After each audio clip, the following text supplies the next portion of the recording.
Well, joining me now is Mike Greene, CEO of My Local. Mike, thanks very much for inviting me along to see some stores with you today, including this one here in Wilmslow. It's a pleasure.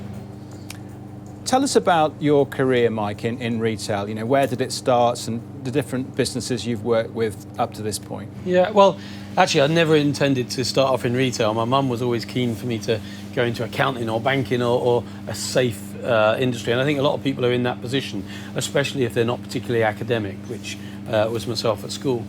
I did a 6-week insight into banking. It was the longest 6 weeks of my life. I hated it. But actually, as I was doing it, I was on the Saturday, I was then working in the newsagent, which is where I'd started as a paper boy, then Saturday lad, summer job, and so on. And I got the direct comparison, and I realised that 8 hours in retail went in a flash. 8 hours in banking felt like a week. It was just not right for me. So even though that suits some people, it wasn't for my behaviour. And I just loved retail. I loved the fact that you could take merchandising, you could make it look a bit better, it sold more. You could change it around, it sold more. So you were able to actually influence what was happening, what shoppers would buy. And then as I became an assistant manager and a manager and an area manager, I realised that, you know, we could have the same product, put someone who knew what they were doing in there, put someone who was excited about what they were doing in there, and you can transform a retail business.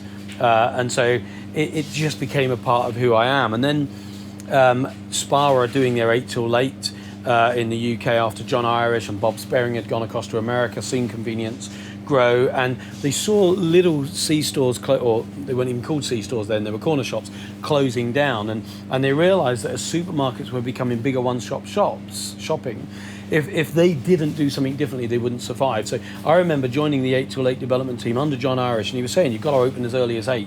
Now it'd be 6, but you've got to open until 11. You've got to be open 7 days a week. That was with Spar in the UK. That was with Spar, and at the time, and we're talking 30 years ago, or slightly less than, but a lot of C-stores were shut all day Sunday, they were shut half day Saturday, they were shut half day Wednesday or Thursday, and they were struggling, and he got them to realise that there was a different way to approach it. And so I joined that 8 till 8 development team. Fantastically exciting time, fantastically inspirational. He's a very inspirational man, John Irish, wasn't he? I knew him quite well. And still got bags of energy.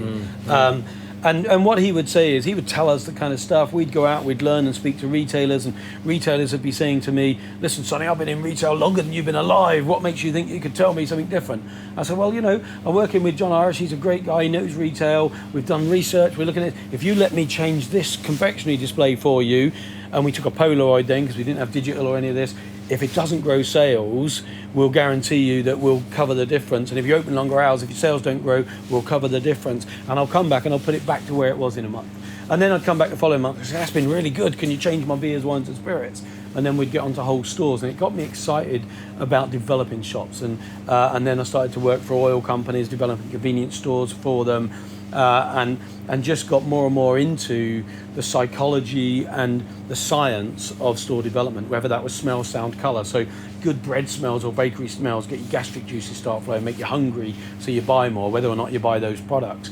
And certain colours, different lighting can change it. So there's psychological marketing.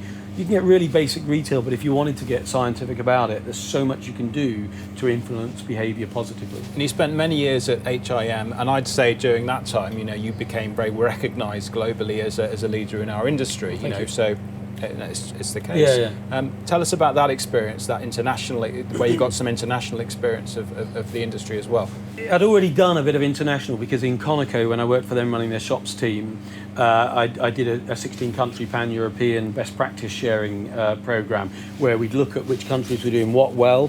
And it was great to say, okay, in Germany, what are they doing differently, better, best? How can we emulate that in the UK? In the UK, what are we doing differently, better, best? How can we take that throughout Europe?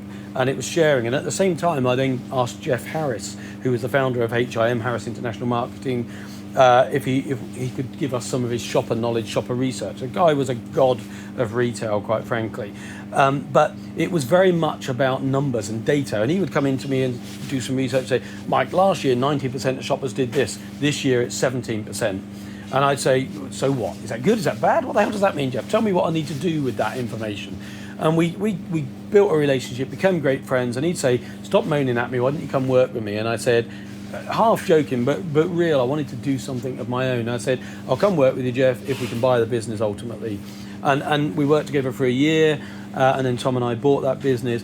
And it was fantastic because suddenly I could take some of that knowledge around development. I could start to really understand shoppers through research.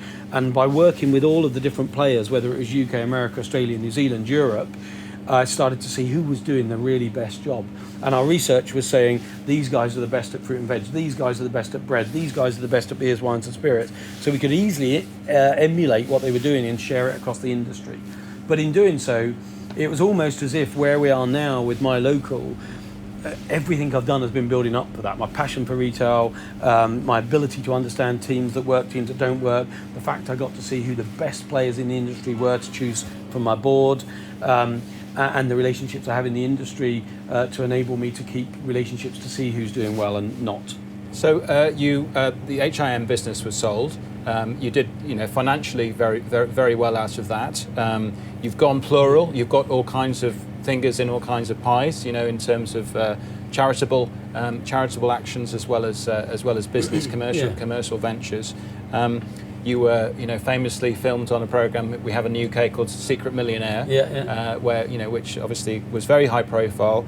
So why the hell, Mike? Why come back to? We've got a passion for retail. Yeah. I mean, that's obvious, always been obvious. But why come back in such a big way when you didn't need to? I mean, where does the drive come from, Mike? Well, and it's interesting because I come from a challenge background myself. When I was 4, we used to go down my nan's caravan on the east coast of the UK, and one summer holiday we were down there, my dad sold the house, did a runner, went off. Stuff happens, that's life. But my mum was told to put us in care because she couldn't look after 5 kids on her own. She wouldn't do that. We lived in a hospice for 6 months, we had a caravan for 4 years. We had a challenged upbringing. But you never feel it at the time because that's just the norm for you. But it gave me a passion, and at the time I'd say, Mum, one day I'm going to be wealthy, and I didn't know what the hell that meant. But I knew that you could work harder. Kind of inherently, she taught us about anything you want, you can do this. She would say things like, no one's better than you, don't ever believe they are. And that doesn't mean I think I'm better than anyone else, but it means that I could look at someone and say, how do they do that? And I had this kind of inquisitive desire to learn. So when I was asked to do Secret Millionaire, I was interested on a couple of levels. One, because it's going back to those challenged areas, which were very much like my youth. 2, I'd become a behavioural profiler to understand how we could use shopper information to influence behaviour. And so I thought, I wonder how I'll cope behaviourally going back into that environment. Because it's quite real. For 14 days, they take your wallet, they take your phone, they make you live on £68 a week, which is the social sort of benefit level, if you like. Having done that, I thought, you know what, I've done enough. I've earned enough. I don't need to work again, and I'm not seeing as much of my family as I work. And that was my decision to sell HIM. We sold the business. I couldn't then do anything competitive with any of the clients I'd worked with for 3 years, which was a really reasonable anti-compete. William Reed paid us good money. I wouldn't want to go against that with them. But my anti-compete meant, because we'd worked with literally everyone in supplier land pretty much in a C-store and every other retailer, I couldn't work with any of them. So what I did do is I got passionate about charity, and so I decided my life should be a third charity, a third business, and a third personal and family. So I did some challenges, climbing mountains, doing marathons and so on. My wife and daughters and I support 40 charities within 20 miles of where we live.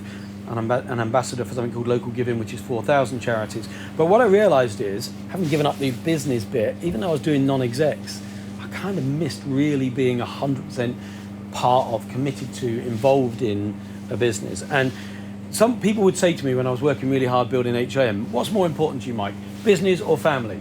And I'd say, well, obviously it's family. But it's a bit like asking, which arm do you want me to cut off? Well, if you asked me that question, I'd say my left arm because I'm right-handed. But why would I want one of my arms cut off?